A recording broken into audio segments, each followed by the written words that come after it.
Hello বন্ধুরা, আমি জয়া। আমার চ্যানেল জয়ফুল জয়াতে আপনাদের সকলকে স্বাগত। আমি চলে এসেছি আপনাদের সামনে সম্পূর্ণ নিরামিষ একটি রেসিপির ভিডিও নিয়ে। আপনারা যারা নতুন আমার চ্যানেলটি সাবস্ক্রাইব করার অনুরোধ রাখছি। তাহলে চলুন এখন এঁচোড় রান্না শুরু করে নেওয়া যাক। দেখুন, আমি এখানে 500 এঁচোড়কে এইভাবে কেটে নিয়েছি। আমার এখানে বীজ এঁচোড় আছে, এই যে দেখুন বীজ হয়ে গেছে এঁচোড়টাতে। আপনারা চাইলে কচি এঁচোড়ও নিতে পারেন। এখানে আমি ওর সঙ্গে একটা আলু কেটে নিয়েছি, এইভাবে ডুমো ডুমো করে কেটে ধুয়ে রেডি করে নিয়েছি। এখানে টমেটো দুটো পেস্ট করে নিয়েছি।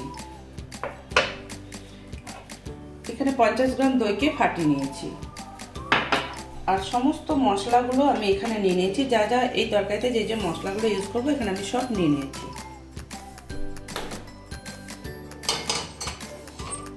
এখানে আমি জল কিছুটা নিয়ে ফুটিয়ে নিচ্ছি।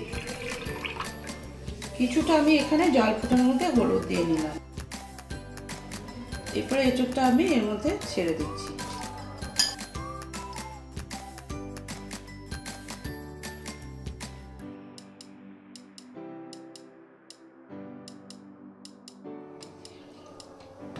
ঢাকা দিয়ে 2 মিনিট ফুটিয়ে নেব। আমি এঁচোড়গুলোকে হাফ সেদ্ধ করে নিলাম। আপনারা চাইলে একটু শক্ত রাখতেই পারেন। এখন এঁচোড়টা দেখে বুঝতেই পারছেন বেশ সুন্দর সেদ্ধও হয়ে গেছে আর হলুদটাও ভেতরে ঢুকে গেছে। এখন গ্যাসের ফ্লেম অফ করে এঁচোড়টাকে স্ট্রেনারে ছেঁকে নেব। স্ট্রেনারে ছেঁকে নিয়েছি।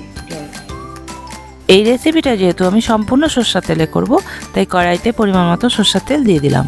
খুব ভালো করে তেল গরম হয়ে গেলে সেদ্ধ এঁচোড়গুলো ছেড়ে দিতে হবে।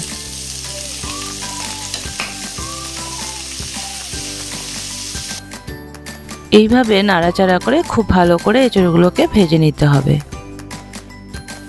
এঁচোড়গুলো ভাজা হয়ে যাওয়ার পর স্বাদ মতো নুন দিয়ে দিলাম। নুন দিয়ে আবার একটু নাড়াচাড়া করে ভেজে নিতে হবে।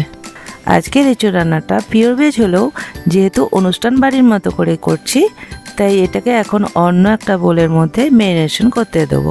ম্যারিনেট করার জন্য এরকম একটা কাচের বোলের মধ্যে 100 গ্রাম টক দইকে ফেটিয়ে দিয়ে দিলাম।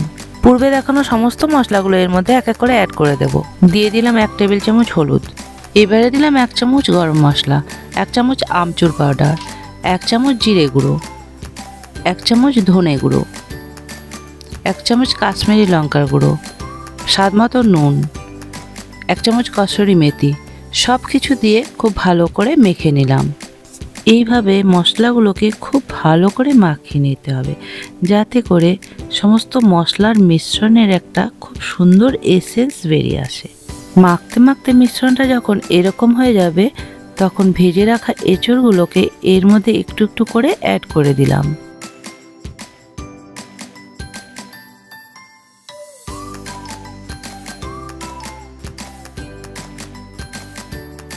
একটা চামচ দিয়ে আস্তে আস্তে এঁচোড়গুলোকে ওই মিশ্রণের সঙ্গে খুব ভালো করে মাখিয়ে নিতে হবে, যাতে করে সমস্ত মশলার মিশ্রণের যে একটা এসেন্স, সেই এসেন্সটা এঁচোড়ের ভেতরে ঢুকে যায়।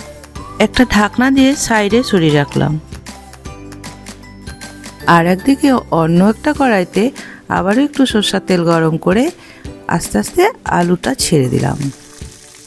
যেহেতু এঁচোড়টা আজকে অনুষ্ঠান বাড়ির মতো করে রান্না করছি, তাই আলুটাকে আস্তে আজে খুব ভালো করে ভেজে নেব। এখন স্বাদ মতো নুন দিয়ে খুব ভালো করে নাড়াচাড়া করে নিয়ে ঢাকা চাপা দিয়ে সিম আঁচে মিনিট 5 ভেজে নেব, যাতে করে আলুগুলো সিদ্ধ হয়ে যায়। আর একদিকে গ্রেভি করার জন্য কড়াইতে সর্ষের তেল দিয়ে দিলাম। প্রথমে একটু চিনি ক্যারামেলাইজ হতে দেব, যাতে কিনা তরকারির রঙটা খুব সুন্দর হয়। এরপর দিয়ে দেবো একটা তেজপাতা, 2টো দারচিনি, 3টে লবঙ্গ আর 3 থেকে 4টা এলাচ। এবারে একটু নাড়াচাড়া করে নেব, যাতে করে চিনিটা গলতে শুরু করে। এই সময় হাফ চামচ গোটা জিরে দিয়ে দেবো। একটু নাড়াচাড়া করে নেব, যাতে জিরেটা খুব ভালো ভাজা হয়ে যায়। দিয়ে দিলাম 1 চামচ আদা বাটা। খুব ভালো করে নাড়াচাড়া করে ভেজে নিলাম আদাটাও। তরকারিতে পেঁয়াজ রসুনের স্বাদ আনার জন্য একটু হিং ফোড়ন দিয়ে নিলাম। আগে থেকে 2টো টমেটোকে পেস্ট করে রেখেছিলাম, সেটা এখন অ্যাড করে দিলাম। এটা তরকারির রং এবং স্বাদকে একদিকে যেমন বাড়িয়ে দেয়, অন্যদিকে গ্রেভির থিকনেসটাও বাড়িয়ে দেবে।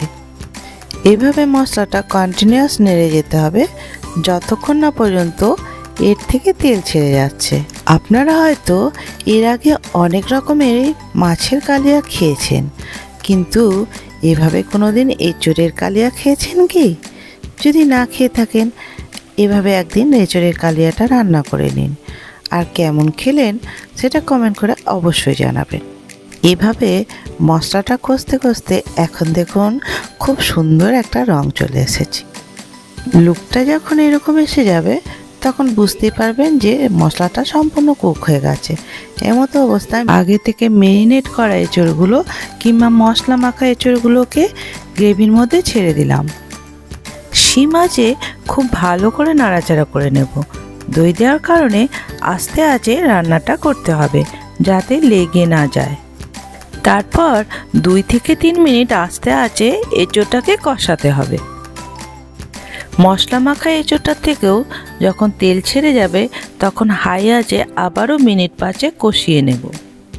এঁচোড়টা সম্পূর্ণ কষা হয়ে গেলে ভাজা আলুটাকে এর মধ্যে অ্যাড করে দেব। আলু সমেত এঁচোড়টাকে আবারও খুব ভালো করে নাড়াচাড়া করে মিনিট 5 আমি কষিয়ে নিলাম। এখন আমি একটু জল অ্যাড করব, কিন্তু এখানে ঠান্ডা জল ব্যবহার করা যাবে না, স্বাদ নষ্ট হয়ে যাবে। তাই আগে থেকেই একটু আমি গরম জল করে নিয়েছিলাম। জলটা অ্যাড করে দিলাম, আবারও খুব ভালো করে নাড়াচাড়া করে কিছুক্ষণের জন্য ফুটতে দিয়ে দিলাম।